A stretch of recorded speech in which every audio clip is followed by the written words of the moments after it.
Dempsey, you want to explain to us what bicameral means?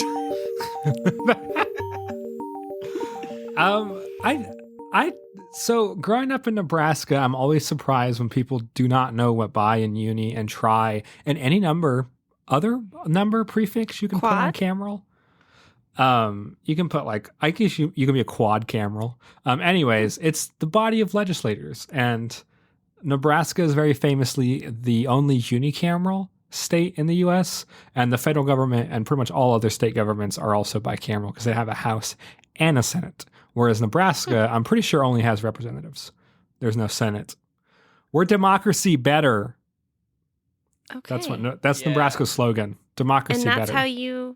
That's how you know that we're a video game podcast about what games can teach us. Yeah.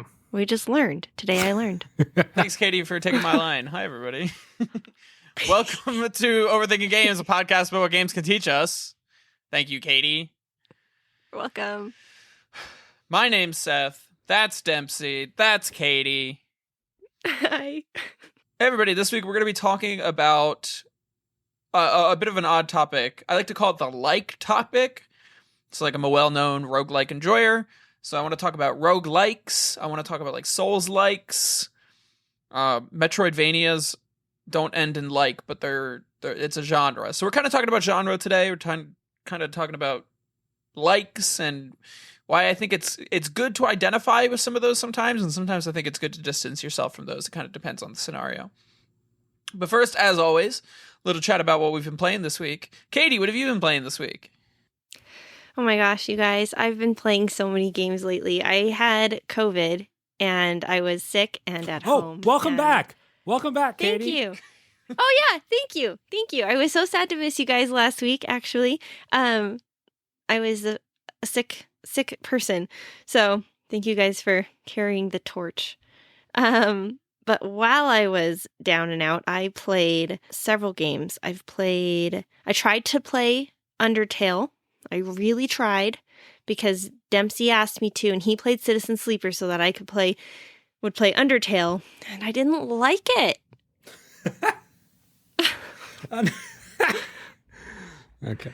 Yeah, I didn't like it. I tried to like it, but it's just hard. And it was frustrating, and I didn't like the little mini game that you have to play over and over and over again, where you were like the little heart in a box and you're trying to dodge like missiles. See, if I had been around during the arcade like season of life, I don't think I would have been into it at all. I know that hurts you, Dempsey. What are your thoughts? I can see you thinking something. Well, I wouldn't consider that a mini game. I mean, that's as much of a mini game as like Elden Ring's bosses are mini games. Like that is a game. That is the entire game. That's the right. And that's the entirety of the game. I didn't like it, so that's that. Yeah. I think Undertale is like one of the most beautiful pieces of 21st century art, but that's I also maybe I'll watch a. You don't like Undertale? Thank you, Seth. No. God, you guys need to spend more time in Hot Topic. That's a joke about how Undertale's a little bit cringy. Oh, okay. I think I'll just watch somebody else play it so I can get the story.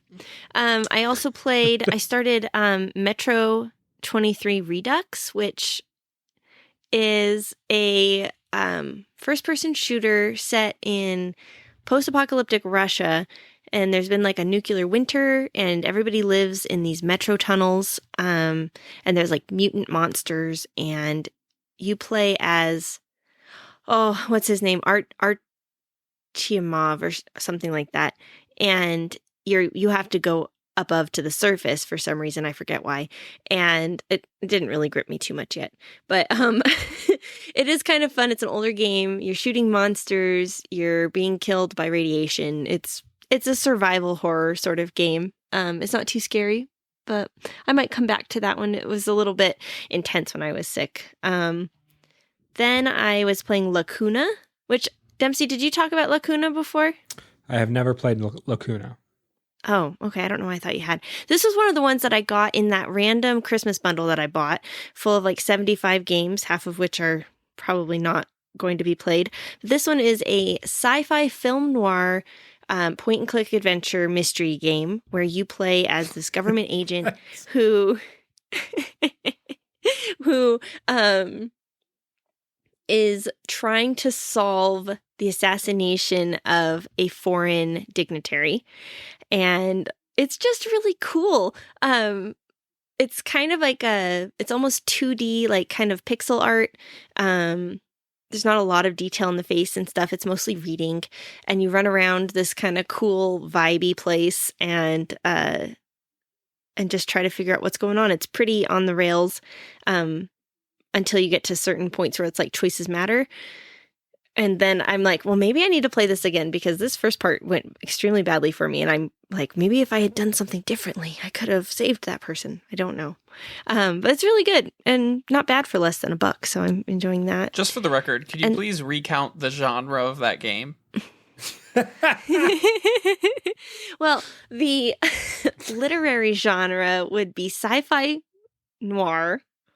The mechanical genre is a point-and-click adventure.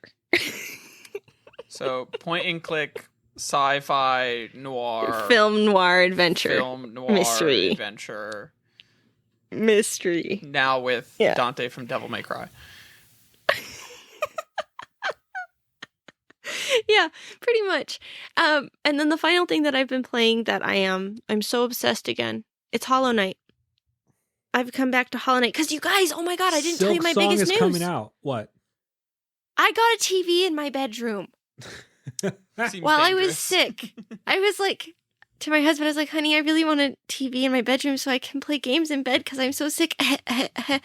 And he was like, okay. So now I have a 50-inch TV in my room, and I've hooked up my PlayStation in my bedroom, and I've been playing Call of Duty in my cozy bed, and I've been playing Hollow Knight excessively in my cozy bed with my Christmas lights on and the music and all of the things, and it's so wonderful.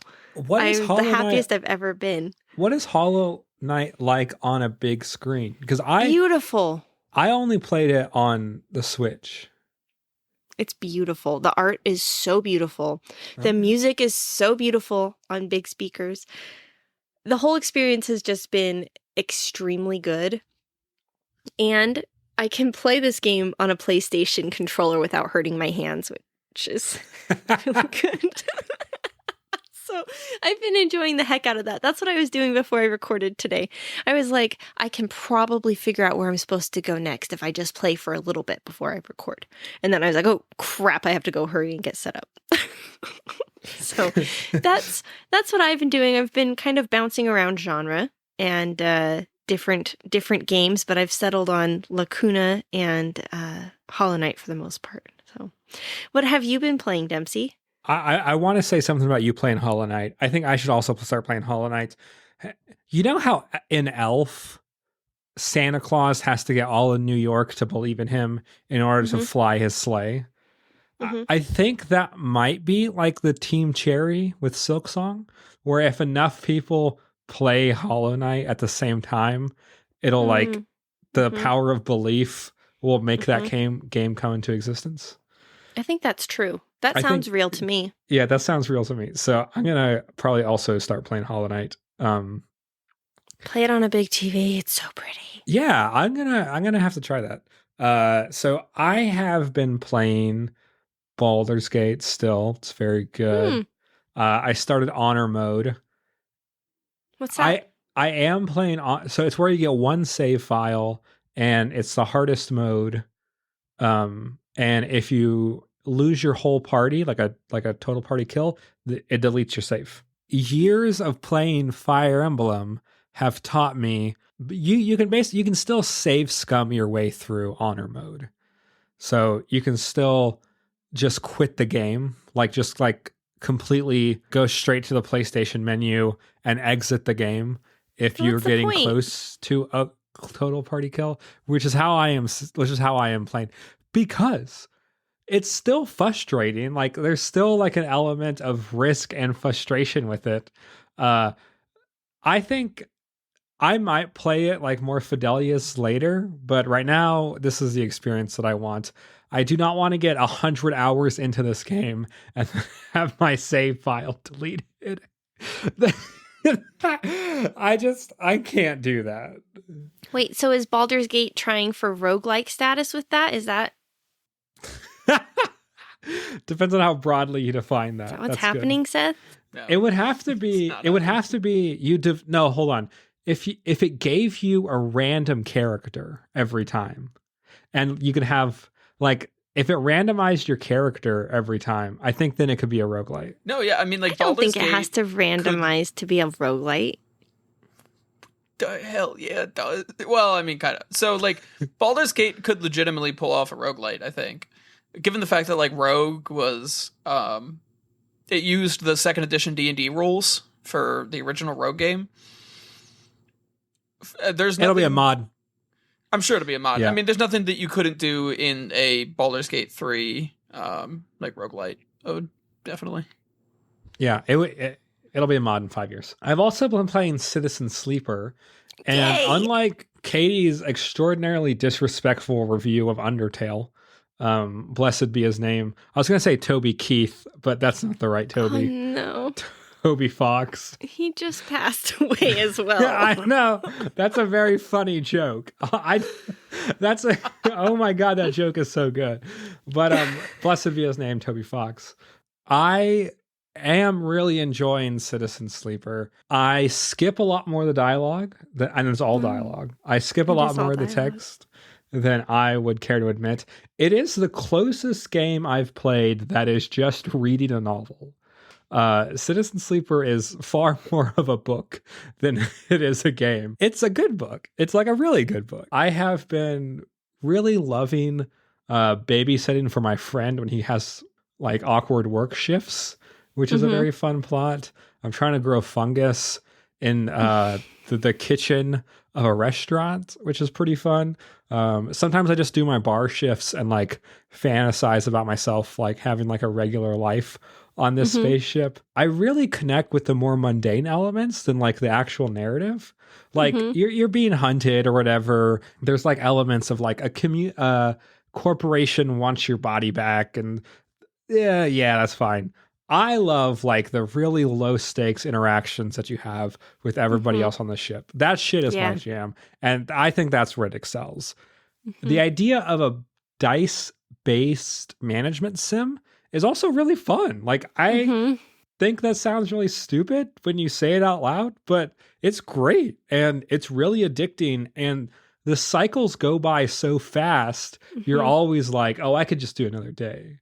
And I have stayed up far too long with that. Like, oh, I could just do another day. I think I've put 10 hours into it. I really suggest it. I think it's fantastic. It's really good. You read Citizen Sleeper, yes. No, but you read the Murderbot Diaries by Martha Wells. Yes. Do you feel a connection between the two stories? Yeah, it's kind of the same plot. It's like the same story. Yeah. I think, yeah, they're a very good pairing. Murderbot Diaries are awesome. Currently, I am still working my way through Long Ways to a Sad, Lonely Planet by Becky Chamberlain. Small Angry Planet by Becky Chamberlain, which is one of the best books I have ever experienced. I'll say experience because I'm listening to it, but it is everything that I personally want in my sci-fi. It's like quick book review so far. I'm like 60% of the way through it. Low stakes, realistic relational drama, thought out, interesting alien lore. They're not superpower.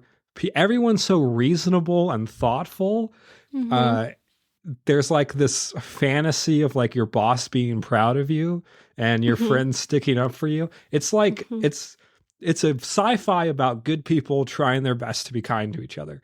It's realistic so good. Fiction in space. It's so fantastic. It's so unbelievably good.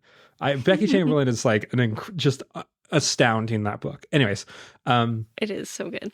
So yeah. And if you get the audiobook version, it's completely scored and sound effects, which is I don't like the score. I like the one that's not scored. Oh no, I love the one that's scored. That's I awesome. think it adds a lot. And like when you're on different planets, they'll have different soundscapes. Right now I'm on a desert planet visiting some lizard people, and there's like desert ambience and things like that. And I'm a big fan. I think it's fantastic. I know that section. Yeah, if very horny. Citizen Sleeper. Yes. it's I want to do like a book club about this book actually. Yes. Citizen Sleeper is a fantastic game. I've also been playing with a friend of mine, Keep Talking and Nobody Explodes. I've been playing that too. And that game is really fucking good. Like, really fucking good. It's really is fun. teaching me and my friend how not to be petty with each other. There is no time for any type of ego or pettiness in that game. You have to be as efficient and clear as possible, or else everything goes poorly. And so, like, as a communication exercise, that game is so good and fantastic. It's really stressful. I enjoy being the one looking at the manual more. Like, that's my preferred role. Being the one that's actually defusing the bomb is way too stressful. I actually prefer being the manual reader as well. And I think it's because I'm used to giving directions all day. That's like my whole job. It's a really interesting game because we should explain what it is. So it's one person has a bomb that they have to defuse on their screen, and that could be on the Steam Deck or on your computer. The other person has a literal PDF or printout of how to defuse the bomb, and they cannot see your screen. And so you have to tell them what you see, and then based on what you describe, they give you answers. So for example, there'll be a blue button that says abort. And then they have a list of criteria that button has to meet that tells you what to do with it. And so you give them information. They might ask questions to clarify as they're going through their criteria, and then they'll tell you what to do. And so it's like the most pure form of collaboration possible in a video game. Like, you both have to be invested, and you both have to be like enthusiastic and somewhat like skilled at it. Like, games, for example, like It Takes Two is a very good collaborative game, but one person can kind of be more skilled at that game and you can kind of still work your way through it.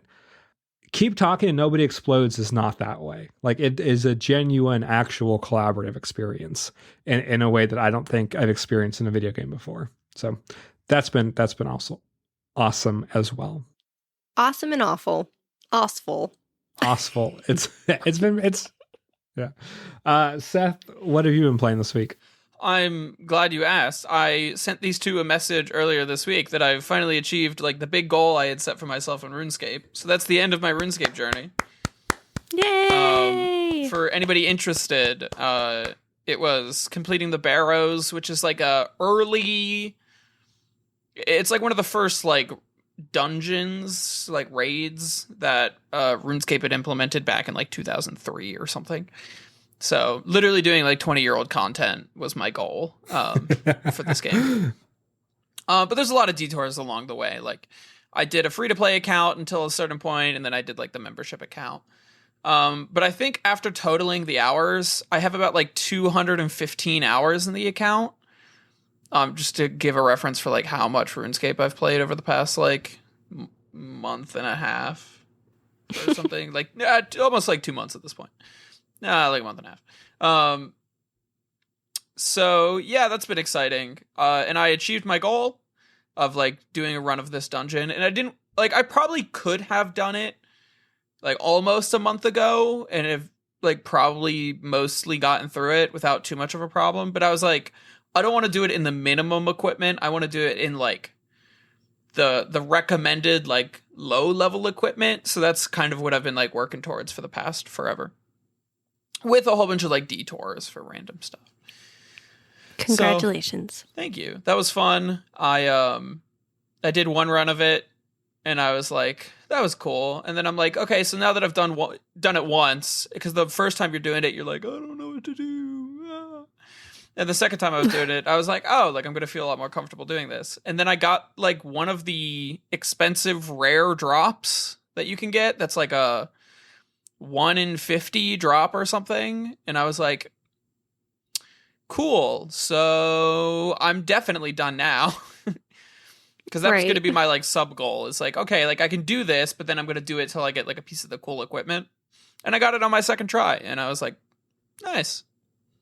Nice. What was really funny was I had made a post on the Old School RuneScape subreddit just to be like, hey, this took me like a month to do, but like this is going to be it for me. Like my subscription's running out, and I just need to like move on with my life. And somebody had commented on the post being like, yeah, awesome, dude. You know, that's like a good intro to boss content.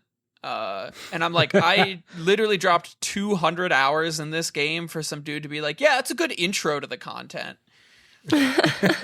Which is like, I think just the current state of MMOs is like, if they don't have literally like 5,000 hours of content, people complain. But that's a conversation for another day. Let's see. I did that, and that's been most of my time. Past couple days, I've been playing some Elden Ring. I finally decided to move on with my life and go back and play a game that I've played like 4 or 5 times. Moving on, yes. Yeah, the PlayStation menu here tells me that I have, let's see, 550 hours in Elden Ring. It's good. Which is a good number. Good, healthy number. Yeah, but it's you know what? That being said, it's been fun to go back to Elden Ring, if only for the case of like you can just play that game differently every time you go and play it. Like not only like build wise, but my best way to relate it is you're like driving around your neighborhood, and usually like you drive from like your house to like the strip mall and then like back. And then maybe you got to go to like the department store. But like today you're going from like the strip mall to the department store. So like you're not taking any new roads, but you're kind of like taking a new path. And that's how I feel every time I play Elden Ring, is like you just do stuff like slightly differently every time. So like I've been everywhere in the game, but the fact that you have to like take a different path kind of makes it feel a little different. Every time you go back and play. Seth, how much do you love routine in your life? I'm just curious. I am really bad at keeping routines. That being said, I only see this is really a self-report on my driving habits, because my brain only keeps certain roadways in mind. So like I can drive to the store and then back to the apartment, and then I could drive to school and back to the apartment. But driving from school to the store doesn't happen. I have to drive to my apartment first, and then I drive to the next location. Oh my god. It's like a hub system. Seth's hub system. Yeah. And people get really weirded out when I do that. And I'm like, my brain doesn't operate normally. So that's my self-report in terms of playing Elden Ring. But no, I am really enjoying it. Just like hopping back into the game.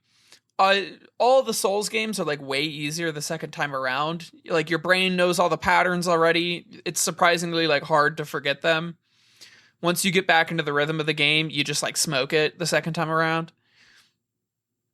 So, and now that I'm on like my 4th or 5th time around, you know, it's really a game that I can just like sit down on and sort of like turn my brain off. But the game's also big enough that I don't like remember where, like what is everywhere. So every time I find an item on the ground, I'm like, ooh, what's that? And then I pick it up and I'm like, haha, yeah, I'm not using that, but it's cool. Anyway, now that we're half an hour into recording or something. I know, Jesus. We've missed Katie. I think I talked the know. longest. No, probably. I had a lot to say too. We'll blame Katie. Yeah, sorry. I played 18,000 games, so. That's fair. I only played 2. Yeah. But they're massive games, so, you know. That's true. That's true. Okay. Anyway, so on to today's actual topic. I'm not 100% sure where I want to go with this, but I was thinking about genre, especially in terms of like, we had this great conversation in our last recording. We were talking about like what AAA games can do versus what indie games can do. And one of the things I was thinking about over the past week was roguelikes. Like I'm always thinking about roguelikes. And it just feels like one of those phrases or like one of those genres that's almost lost a little bit of meaning. Given the fact that like a roguelike I think means a specific thing, like it denotes a certain kind of game. And when I go into it and I don't get that, I'm frustrated. Your expectations have been violated. Yeah, like my expectations that was violated. I was wondering if you guys like have a similar experience. Like you heard a game was like, hey, this is this kind of game, and then you go down and play it and you're like, actually it's not, and therefore I don't like it. I think so. I was thinking about a genre, and in games, genre is telling you what kind of mechanics it's going to be rather than what kind of content, sort of how like literary content or story content, like. And I was actually thinking about you when I was thinking about this, that you play such mechanically driven games that the genre is really important to you. And I was thinking about how I play games, unless it's Warzone, I'm very much more into like the story game. Like Hollow Knight's the only challenging mechanical sort of game that I play at all, and it's because it's beautiful. But for me, like, I don't go into a game looking for a specific mechanic so much. More so, I want a certain vibe. And so if I can't get the vibe, then I don't want to play the game, is generally where I get kind of hung up. Yeah, but I think that's an interesting not so much on insight to even start with, right? Is that like books, when we talk about like the genre of a book, or Dempsey, you might be able to speak more on in terms of like movies or something. Right, you're talking more about like the content of that in terms of like what kind of story am I expecting in terms of like fiction, or even just like what kind of perspective are things going to be viewed from, or or structure. Yeah, like what kind of structure is getting there versus Katie, I think you make a good point about like when I think of a genre in a video game, it usually has to do with mechanics. Like, oh, this is a first-person shooter, or this is an adventure game, or this is a puzzle platformer. Like, all of those describe like the mechanics of the games, which to an extent is the content of those games, but like games also have like narrative and whatever else. In video games, I think I have a very shallow understanding of genre because I play a lot of different genres and only the best in those genres. So I do not there's no one genre that I have the vocabulary to speak deeply about. Like card games, Slay the Spire, and I plan on playing Inscription, which most people would say those are like the two best card games. And the same thing with like first person shooters, like Doom and Titanfall 2 is my experience. And those are widely accepted as like the best first person shooters ever made. Same thing with platformers like Celeste and Super Meat Boy, like, and so I think like Metroidvanias, like Hollow Knights and SteamWorld Dig 2, like I kind of have only played the like games that are really critically acclaimed, and I'm not fidelious to any one genre. So my understanding of genre is extraordinarily shallow. And I really have no genre expectations when I go into a game. Like even like something as big as like third person action, I am still mostly only playing the most critically acclaimed games in third person action, like Sony first party games. And a lot of people would consider those like the best cinematic third person action games that you can play. The same thing with like Elden God Ring. of War. Yeah, like God of War and The Last of Us. And the same thing with like Elden Ring. Like as far as like Souls likes and things like that, like Elden Ring is held up as like this pinnacle of the genre. And I do not know if I'm ever going to play Demon Souls or Lies of P. So I'm not going to have an understanding of what a Souls like is, so that's my relationship with genre, is like I will bounce around to whatever like the best of that genre is generally considered, and then that is my understanding of that genre. And I think that leaves me with a really immature and shallow understanding of genre. But also, I want to play a bunch of different games, and if people are saying like, Tekken is the best fighting game, want to experience the best fighting game. I don't want to experience all like the lesser fighting games to then understand why Tekken is so good.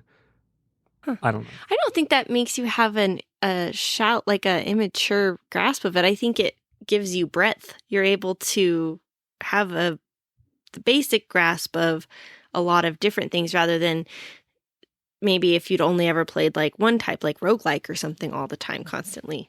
Yeah, I mean like immature as in I mean immature as in like I will only be able to talk, like I can only talk about any one specific genre very limitedly. Like yeah. And so like I've played like maybe like 4 platformers. What are regarded as the most popular best platformers, but still like someone who's like into platformers, you know, that's really different than my experience of platformers. Yeah, and I think just because I think I'm on the opposite side of things. Like, there's a lot of games I play, but like the vast majority of the games I played is roguelites. I mean, Katie was calling me out earlier, right? And it's to the point where like I've played a lot of roguelikes that aren't critically acclaimed. So I have like a much broader idea of like, oh, this is what I think fits inside the genre. And I don't want to say it in like a gatekeepy sense, but a little bit of, you know, what I wanted to explore today was like, okay, like we have this idea of like what a genre is. So do we think it's important to like, do we think it's important almost to like gatekeep, hey, like this is what a roguelike is because it helps you as either like the consumer or like the enjoyer of that material to say like, hey, I have a clear idea that like I'm going to like this game to go into it. Mm-hmm. It helps us to categorize. Yeah. Yeah. I don't know if that's just like as a human nature categorization thing, but you know, for me, and I think also Katie learned this when she was buying Christmas gifts for us. Like I own most of the roguelike games that have like any sort of notoriety and a bunch that don't. Listen, there's some banger games out there that never got any recognition. And then some games that got good recognition and then they fell off. It's rough out there. Mm-hmm. But yeah, what do you think, Katie? I'm just kind of... Oh, I think I see what you're saying about that. Like, if you go, so to go back to like fiction genre, we know, like a romance, we know pretty much exactly the beats that it's supposed to hit for like a rom-com. And the thing that makes one like a good rom-com is that it hits those beats the way it's supposed to while putting its own twist on it. And when people go too far off of that structure, that's when you get a dud. You're like, oh, the pacing was off, or like something about it was not right because it doesn't fit the structure that we're used to for that genre. And so I think we do see that in video games as well. And I'm trying to think of something that I played that I would have bounced off of because it wasn't good. I mostly play good games as well. While so you're that's kind of thinking tricky, about that, but it's a topic I've had, in fact, with students before in terms of conversation. And the usual topic of conversation I have with them is like the American canon literature, right? Like there's a wide selection of like American literature that's sort of like in the American educational canon. That's like, these are the books that have been like widely taught over time, like across the country. And there's a lot to criticize of that and like how the books ended up in the canon and like whatever. But sort of like point being, we have this like wide selection of well-studied books that in a sense could sort of set some foundations for literature. Like, hey, this is sort of like the canonical like horror mystery book. And then we pull a lot of our ideas about like what makes for like horror mystery literature off of that. So to me, that's like one of the benefits of genre, right? Katie, you made this point about like rom-coms where it's like we expect these certain beats to happen. And to me, I think that's part of the advantage of being in genre is there's almost this like tried and true formula that you're following. Like you don't have to conform to genre. You can go do something else, but like more or less like these things have persisted because it's a successful theme and formula to follow. I don't know if that's reductionist on that idea. I think that makes sense. That's exactly kind of what I was thinking about. Like games that don't click or that don't hit with people. Like I think sometimes there can be something where whatever they were going for, they don't quite execute in the way that players are expecting or used to. And it can lead to a bit of a bounce off effect. I was thinking about it and I realized actually genre is often a deciding factor for me in what I won't play because I don't like difficult platformers because I'm really not good at platforming. And so I find it frustrating. So I won't generally, if it's a platformer, I'm not going to play it. And then I also tend to be drawn towards point and click adventure / puzzle games because it's like we were talking about, like I know what to expect. And those kinds of mechanics lend themselves to the kind of narrative experience that I want to have. And so mysteries. Yeah. Mysteries are what I love.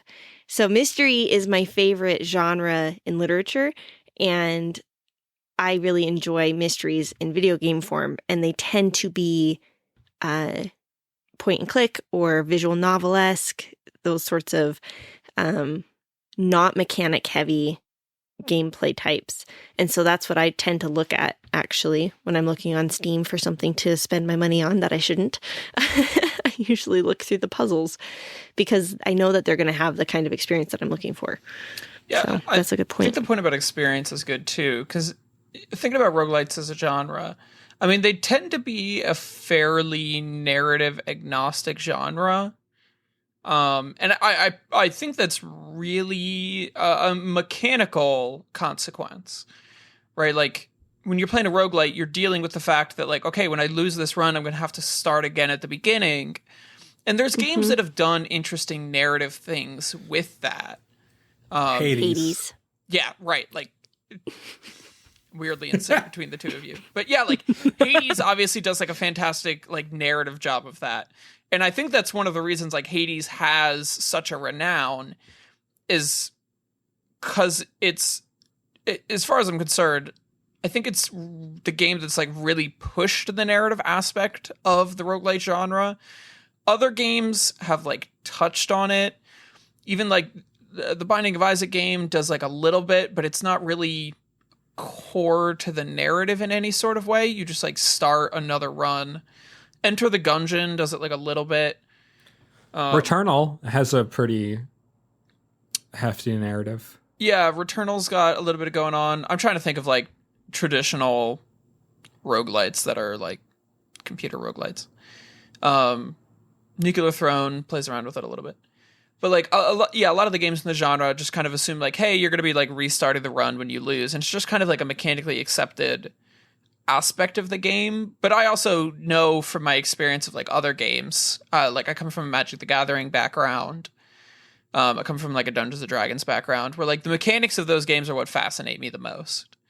So I don't think it's a surprise that like I've been drawn into the a fairly like mechanic heavy genre, right? Like, did you say it's like you play D&D and there's like the mechanics of D&D that fascinate you? Yeah, I like DMing way more than I like being a player in D&D, and oftentimes it's because I get to be in charge of the mechanics. Like during one of my lunch breaks at work, makes sense. Over the past like week or two, I wrote up a whole prayer subsystem for D&D based off of the RuneScape and the NetHack prayer systems that I merged together. And then I'm planning on working it into a future D&D campaign, mostly mechanically. Like that's just the kind of stuff I'm interested in like forging. My favorite DM, like D&D session that I ever DM'd was my players planning a wedding for 3 hours. Yeah, not my thing. Can't do it. There's not one. mechanical, like there was like a price mechanicals and like them like bartering for curtains and things like that. God. But See, and I love the way that the dice can impact the way a narrative goes, which is why I love games like Disco Elysium, Citizen Sleeper. I looked up what a CRPG was because I was like, aren't all RPGs computer RPGs? What is this? And I learned it's like, instead of a tabletop RPG, it's a computer RPG. So it's something that's using the mechanics from tabletop RPG games. And that's what I love about those games, because I think it's so cool that you have to rely on the dice to decide how things go. Like, I love that Blades in the Dark dice mechanic in Citizen Sleeper, where there's never a straight, like, even if you get like a 2 or something, it's not just a failure. Blades in the Dark has the success with the cost mechanic, right? Yes. Yeah, so like if you get a 4 instead of a 5, like you do the thing but something not great happens, and it just makes everything so interesting. Yeah. So I don't know, I think there's like the larger scale point about, I guess, genre in video games is maybe it's obvious. Maybe we just like connect with it differently, and that leads to some interesting moments. I think it helps us like pick out like what we're gonna find interesting about a game, to the point of like Katie likes point and clicks, and I like roguelites. And Dempsey, what are you thinking about? Do you want more specificity from the definition of genre? Like, do you? Is it more useful for you for genre to give you a lot of information about that game? Like a sci-fi film noir point and click mystery adventure. Well, like it's like when something is like labeled a roguelite, like you want that to mean like these X, Y, and Z things. And so now that that's more muddied, because like The Last of Us has a roguelite, Right, and the God of War has a roguelike, like that informs less. You know, that means less, not as in like it's meaningful, but like literally it does not convey as much information. Do you want genre to convey as much information as possible? ultimately yes. And I think even to the point of what Katie's saying. So sorry, Katie, could you please repeat your genre again? Sci-fi film noir point and click mystery adventure. Right, and that game is Lacuna, right? So I think at some point genre develops itself enough that you go from having this like sci-fi noir point and click puzzle adventure, now with Knuckles, and like that just becomes Lacuna. Is this what it was? Lacuna. Lacuna. At some point, it just becomes a Lacuna-like, right? Like rather than have to go through the whole gambit about like what this is, we just identify it by like another game in the genre and we call it a day. So like Hollow Knight is a Metrovania Souls-like, right? I mean, what? No, like, you're right. You could do this with any game, because every game has like an aesthetic, a narrative, a literary, and a mechanical tradition. right. And so like you can do it with any game, put these long titles on them. The Metroidvania part is the fact that it's basically an open world that you could access if only you had all of the power-ups. Right. So you always go back and backtrack. And then the Souls-like is the mechanic of how they handle like your death and stuff, right?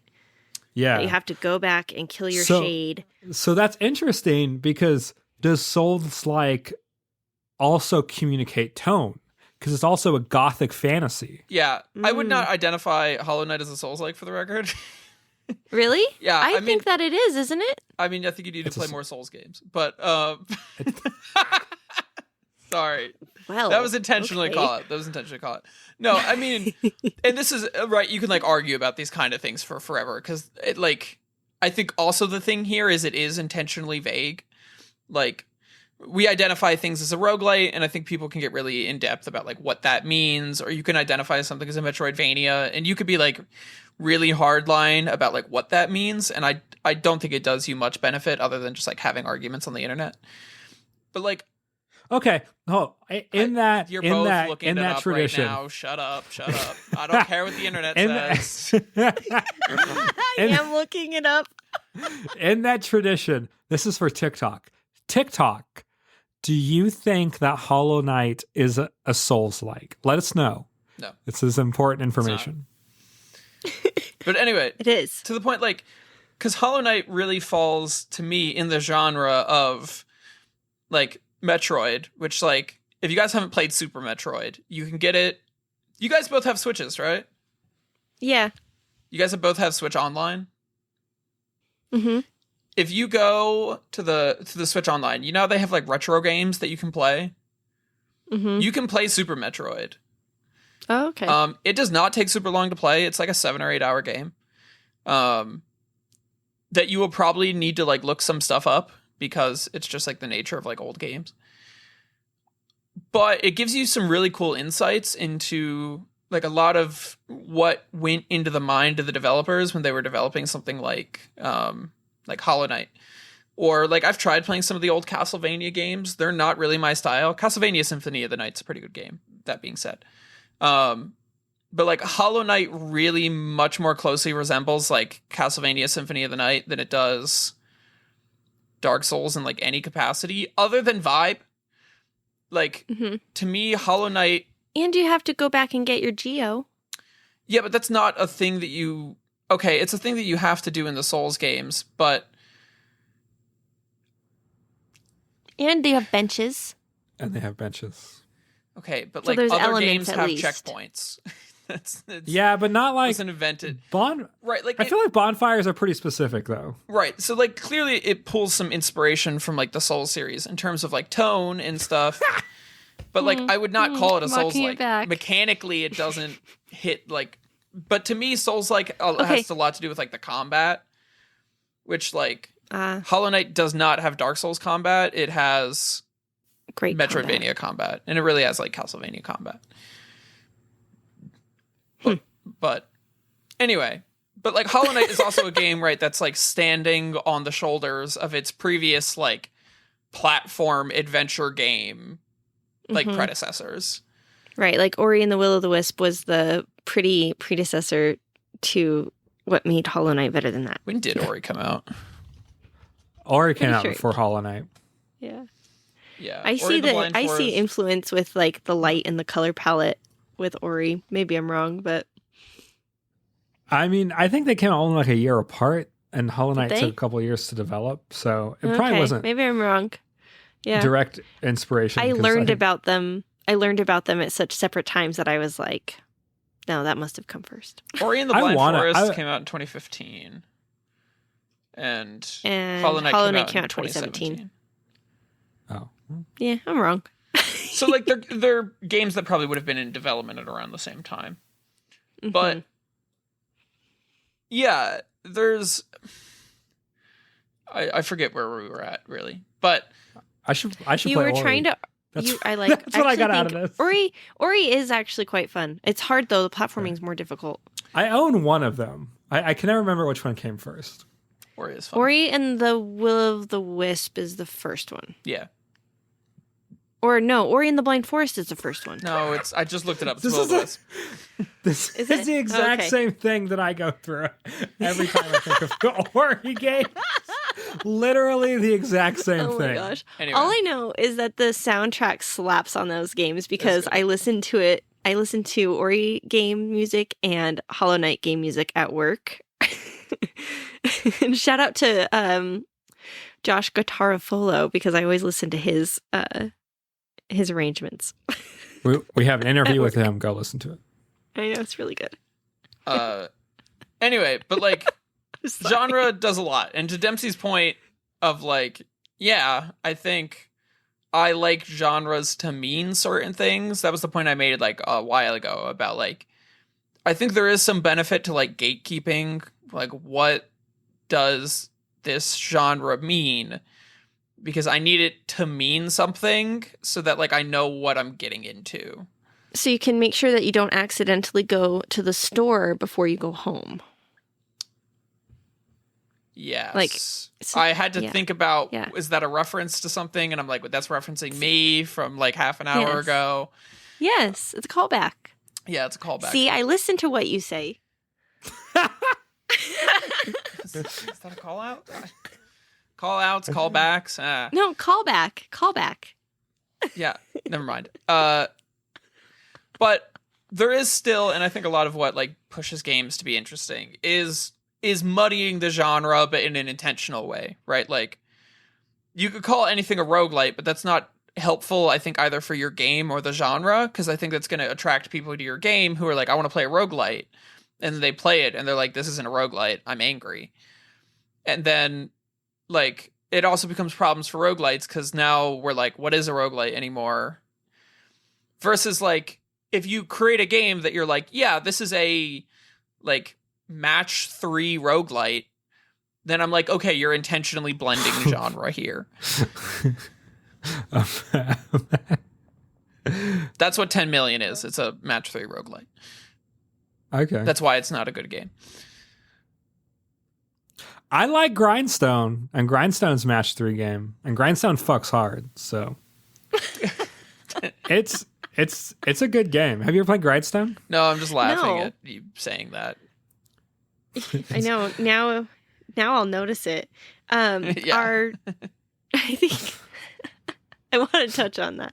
I think I see what you're saying with that, Seth, about using genre more deliberately as a guiding post to help direct like gamer expectation. But I also go ahead. No, go. Oh, I also think that it's so people pull from so many different kinds of game mechanics and things that it's, especially as we get more creative and more comfortable with the things that we can do. I say we as though I make games. I do not. But I think it becomes more challenging to keep those lines distinct. So. This is my opinion on like how to keep genres from interbreeding. I think that if a game is good, it will get more genres attached to it, and then it will change more genres. So I think like if something advertises itself as a roguelike, isn't really like a roguelike, I think the elements of that, if that game is good, if that's like a really well-reviewed, revered game, the elements of that game that were not considered roguelike will now be considered roguelike because that game is good enough to change the definition of a genre.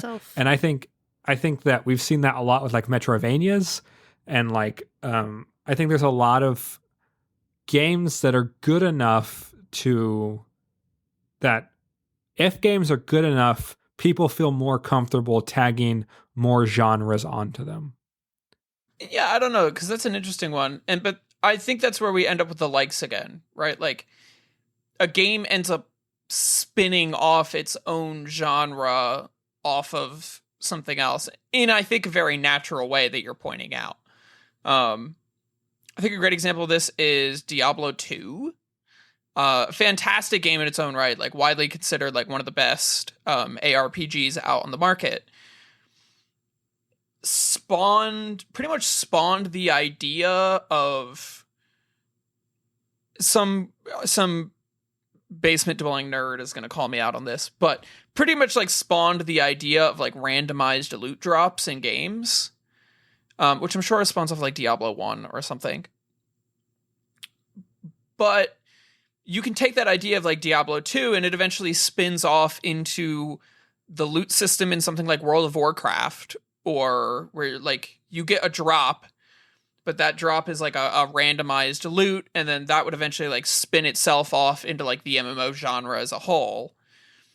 And then there's also this like other spin-off of Diablo though, where you end up with something like the Borderlands games, where it's just like a first-person shooter, but with like the Diablo like weapon loot mechanic, like randomized loot mechanic. So at some point, I think that's where we call it a like. It's just a new like. It's goes from like, hey, this is a roguelike to like, hey, this is a game that I think is a little bit more similar to this other game than it is like the rest of everything in the genre. I'm going to take the opposite position of Seth. I'm going to campaign for extraordinarily long genre titles. And just like like space western, noir, point and click adventure 2D. Like I'm gonna the exact opposite. Just give me as many different. Just I want a 27 word long genre title. That's Listen. I'm an English teacher. I like adjectives. Yeah, So and I mean, like, I get it. At some point, like, that's what I want. I think there's games that like don't match any genre pretty well, but you're like, this is still a banger. And that's just how it ends up being sometimes. Like, somebody just like dropped a game and you're like, this game's crazy. I'd never want anybody else to come out with another game anything close to it. And therefore, like, you don't get a genre, you just get like a mishmash of like terrible adjectives to describe what the heck this abomination of a game is. I can't think of any good examples of that, but at some point, yeah, you're just like, your genre is gaming potpourri, and we just call it a day. As long as it smells nice, we're okay with it. Sure. Anyway, I don't know where else to go with this, so I guess that's the conversation about about genre. I think we're about there, so that's good. I think as a guiding post, it is helpful. And I also think that sometimes you need 27 adjectives. Yeah, I'm glad our conversation ended up with, it depends. Well, I thought we were wrapping up a few minutes before, and I was like, yeah, I can see your point about blah, blah, blah. And then you kept going, so I was like... well done, guys. We did a podcast. Anyway. Okay. Roguelites as a genre title are getting muddied. I'm putting my foot down. This is all about God of War and The Last of Us having roguelite modes. That's literally what this is all about. Yeah. And I'm just the angry old man who's like, get off my lawn. I played SNKRX, and you can't tell me otherwise. Get off my roguelike.